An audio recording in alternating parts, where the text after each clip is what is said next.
Welcome to Inside Story, the only show about life on the inside by people who lived it. I'm Lawrence Bartley. Free World Vibes! So how did you get access to tampons, pads, or cups in prison? Ooh, shit! When you're incarcerated, it really feels like the world has forgotten about you. I was incarcerated from 16 to the time I was 24. And in that moment, I decided to become a poet.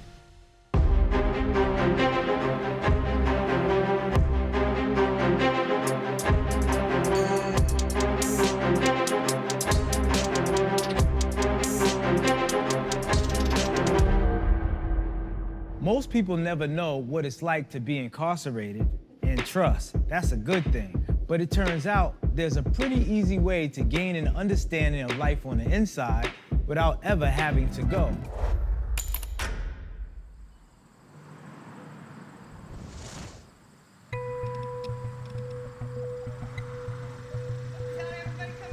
On the count of three, we're gonna say Free World Vibes. Okay? Okay. One, you recording? Yeah. Okay, I'm already recording. 2, 3, Free World Vibes! Straight up. This probably looks like yet another group of influencers making videos for social media. And well, it is. But these TikTokers have come up to rural Pennsylvania for the weekend to make a very specific type of content. Hey y'all, so I am with a bunch of my prison friends. I'm so excited. They were in prisons that did not cook with a blow dryer. And I'm a Texas girl, and that's how we cook. So I've got to represent, right? So I am making stuffed jalapenos. I'm gonna bread these suckers and fry them up with my blow dryer for y'all. I put our peppers in the pillowcase. I feel like the more brutal the conditions under prison, the more creative you become. For sure. Between everyone here, you're looking at several million followers. And they're not just big on TikTok. This guy even managed to get himself on the local news after he helped sponsor a neighborhood baseball team. I get stopped a lot for pictures and stuff like that. And like, I'm not one of these, I'm just a dude. I'm just a dude with a criminal record that happened to get lucky on social media. And as luck would have it, Ray stumbled upon a way of using that popularity. How's that feel to see that people are talking about you off of TikTok? That's awesome. That's awesome because like, they're not like, oh, he makes prison content, he does this. They're like, he's giving back. Everyone gathered here has been through the prison system. And they're all mostly known in a subgenre of TikTok content that some people call prison talk. At first, a lot of this stuff was actually filmed inside prison. Ooh, shit! With incarcerated people using contraband phones and making videos inside cells. I never shot heroin until I went to prison because But increasingly, people who've served time and are now on the outside are using TikTok to share their past experiences on the inside. So when I got out of prison, I paroled to like the middle of nowhere. I was in the country, I didn't have a car, I didn't know anybody, so I went from being around all of these people all the time to being like basically alone. Carrie Blakinger is one of those creators. She spent almost 2 years in prison for drug possession. After getting out, she became a journalist. And she was one of the organizers of this get-together. For me, the thing that I was really looking forward to was being able to just spend time with a bunch of people who have done time and understand that experience, and also who have platforms and are on social media and understand that experience. And to have this, sort of Venn diagram of people who understand both is just really refreshing. I mean, that's a really narrow Venn diagram. It is. It's us. We're here. Look, let's be real. Let's talk about who's here. Yeah. Today, it's a lot of white folks. From what I can tell, a lot of the biggest accounts that talk about prison, a lot of white folks. That doesn't look like the actual populations who are doing time, Black and brown people. I think there's a few reasons for that. Because of white privilege, I think that white people are more often able to take the risk of being very public about having done time. And I think a lot of Black and brown people may not really be able to afford to do that. DC jail is rough. They call it gladiator school. And that's a legit thing. It's a stabbing every 3 hours. Dontrell Britton has only been on TikTok for about a year. TikTok is something he likes doing, but he's not exactly making a living off of it. Instead, he splits his time between running a vegan food truck and being a personal trainer. It was literally 1 in the morning, I'm in DC hanging out with friends. And then Colin, who I know from like TikTok, he like, yo, I know this about to sound crazy. He said, you're the only like black content creator I know that's been in prison. If you can make it, come down. And I was like, all right, I'll come. So yeah, that's how I got here. Who are the people you want to speak to? For me, it's connecting with people who come from circumstances like myself. That 16-year-old kid who's battling, like, should I sell drugs or should I stay in school? I got young guys from my neighborhood who literally watch me go to jail, come out, and make a following on TikTok. And so now when they see me, it's like, damn, bro, hey, like, put me on your Instagram, put me on your Instagram. Okay, so how did you get access to tampons, pads, or cups in prison? Yeah, so I went to one county jail that just didn't have tampons. They weren't even for sale. All that you had was the pads, and so people would roll their own tampons, and then they would always try to seize and confiscate those. In Texas, we got 6 tampons a month and 1 24-pack a. Yeah, that's it. Even if everyone has a common background, their TikToks are all pretty different. Okay, so here are the last words of executed death row prisoner James Colburn. Some make videos that are informational. Some mostly make funny videos. I got all of my tattoos in prison, and as they say, you get what you pay for. And a lot of them have a mixture of both. Welcome to part 1 of me illustrating my prison stories. And not everyone here agrees on the best way to represent the experience of going through prison, which maybe isn't surprising because they've all had different experiences. But for Carrie, those differences don't matter as much as what she hopes people take away from what this group is making. I think I want people to understand what prisons and prison conditions are actually like and why that should matter. Why should it matter? I think that a lot of times people think about prisons in terms of balancing rehabilitation and punishment. I get a lot of comments from people about like, don't do the crime if you can't do the time. And when I get those comments, I respond to them and I explain like, okay, if that's the view you take, then prisons are going to continue to make society less safe. You need to treat people some basic level of dignity, and you need to care about prison conditions if you want prisons to do what you say you want them to do. Wait, one more, come on.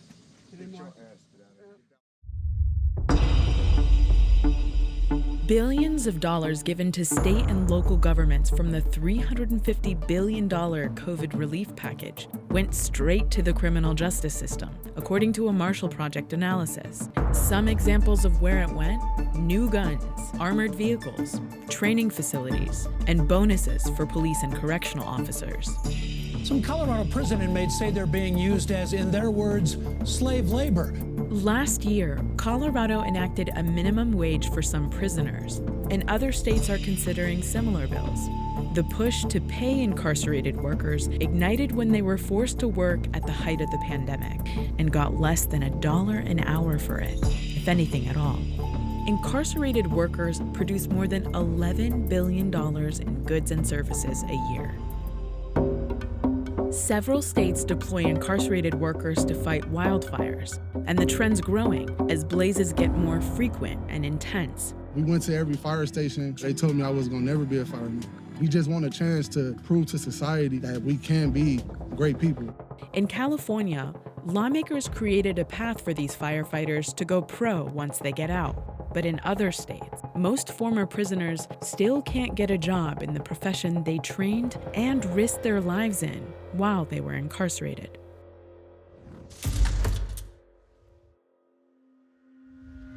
The hit series Orange is the New Black ran for 7 seasons on Netflix after its debut in 2013, portraying a group of women who did time together. It was based on a novel by Piper Kerman, who did time herself.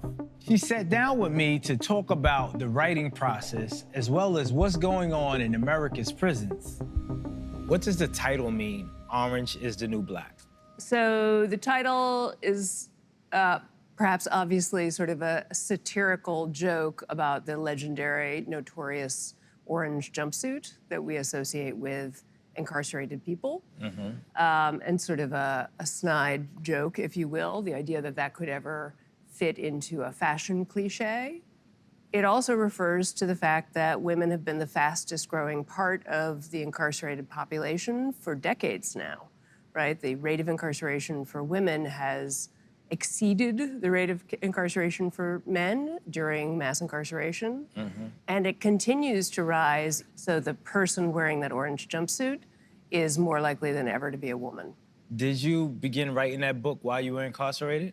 I did not. I was incarcerated in the federal system, and I was incarcerated from 2004 to 2005. So I served 13 months of a 15-month sentence, really a mercifully short sentence, which I was serving for a crime I had committed 10 years prior, first-time drug offense. Like most incarcerated people, I was sort of focused on questions of survival and also sort of navigating that community that you're part of, which is a really unique and interesting community of women that is found in a correctional facility.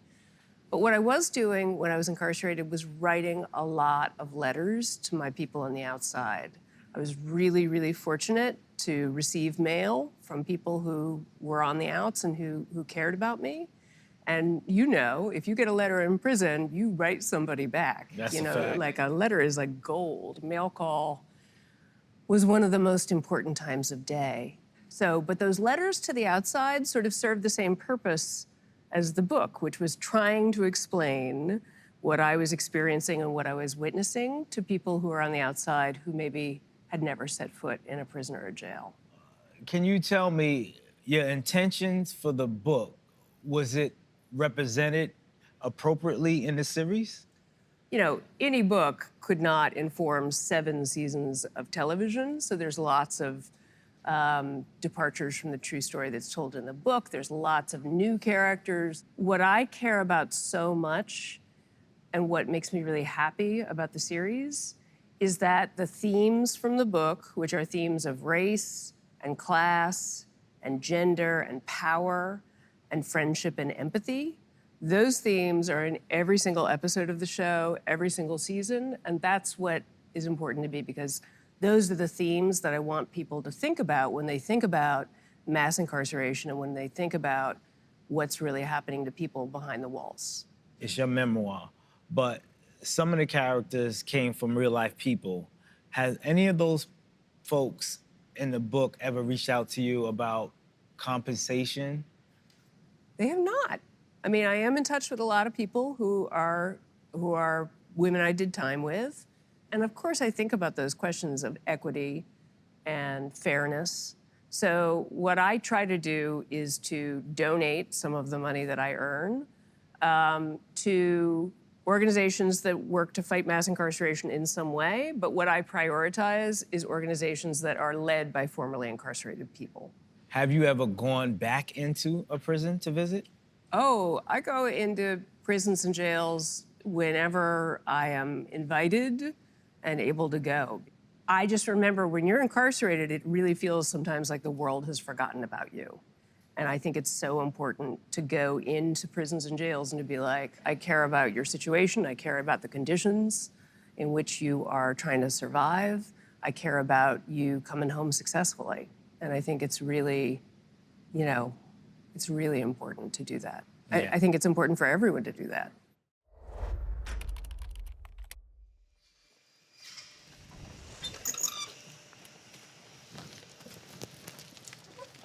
My name is Reginald Dwayne Betts. I was incarcerated for 8.5 years for carjacking from the time I was 16 to the time I was 24.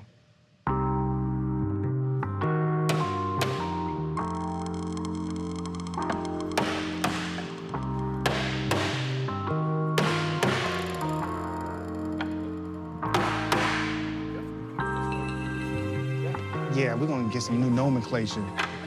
Well, we bring it to life when we add books on it, though. Yeah.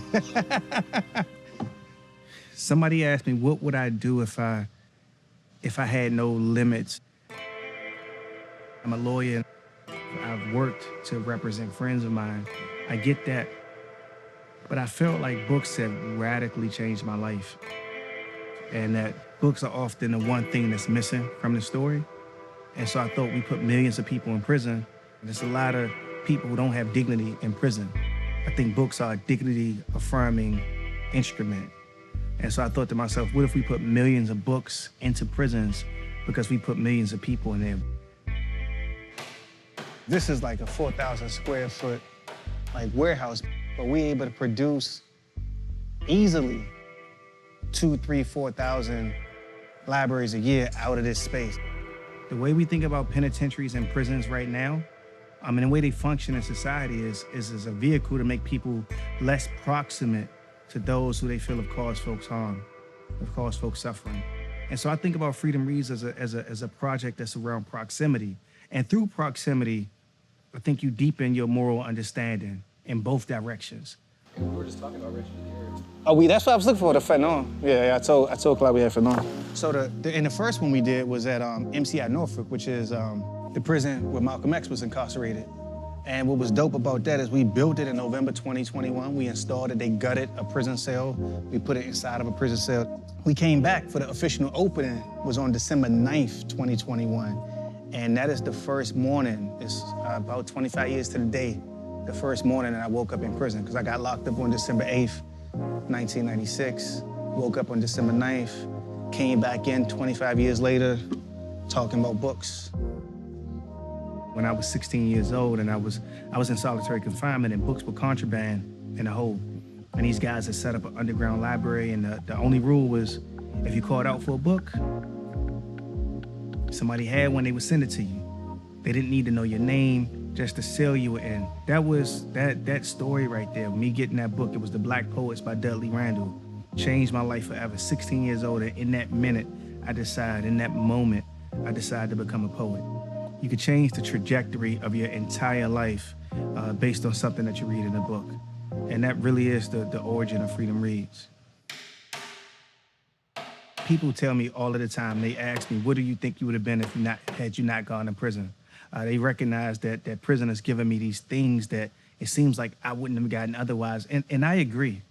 I was not considering being a poet. I was not considering being an attorney.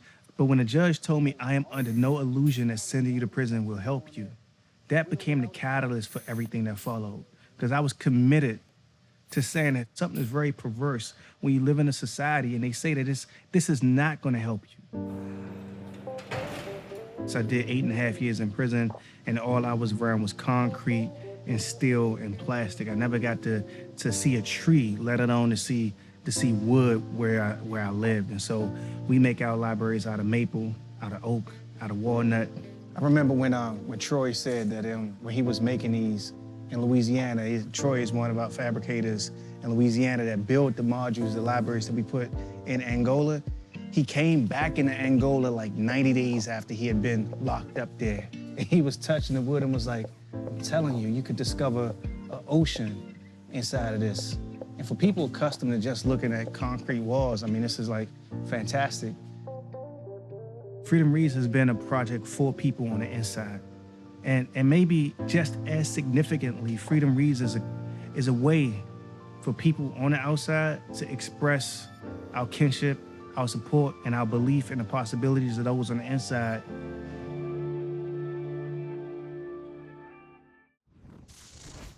Basic things like soap or books are hard to come by in any jail or prison, but things are even worse for people inside isolation. Matthew Azzano spent 2 years in prison in upstate New York, where he learned how surviving in the box often means thinking outside of it.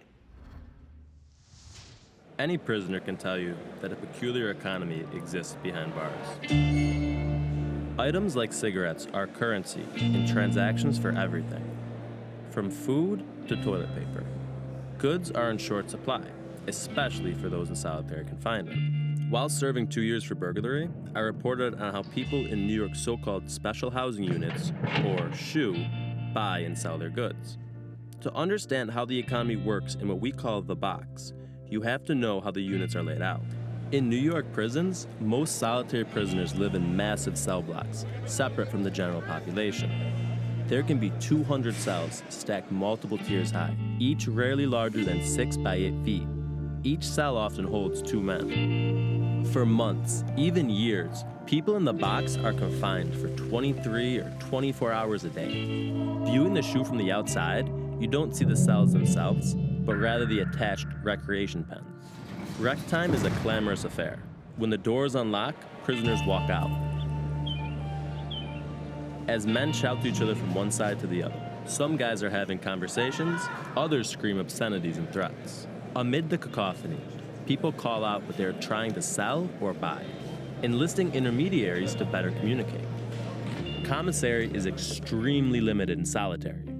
Only after many months of good behavior may a SHU prisoner get the privilege to buy food, although it's just small snacks. For the vast majority, their only purchases are hygiene products and stamps, a major currency because everybody needs them. Whatever you're buying or selling, you must learn how to fish.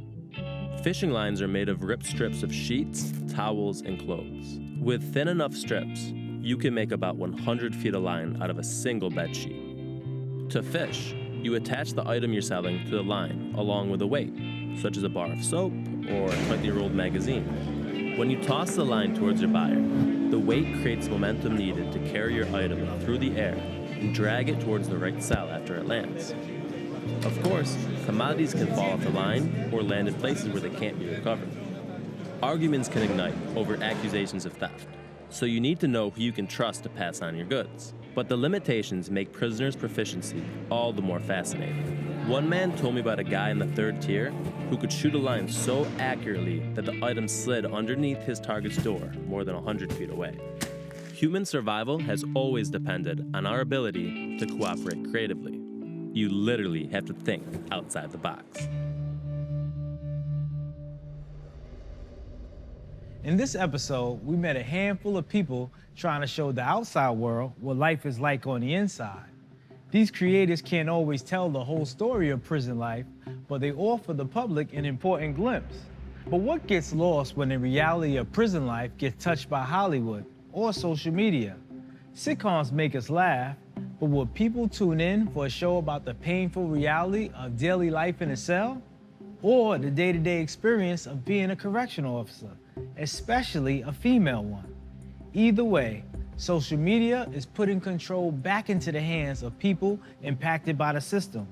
And that's what we hope to do here as well, to show the world what prisons and the people inside them are really like, and to remind folks that everyone involved in a system doesn't have to be the subject of other people's stories.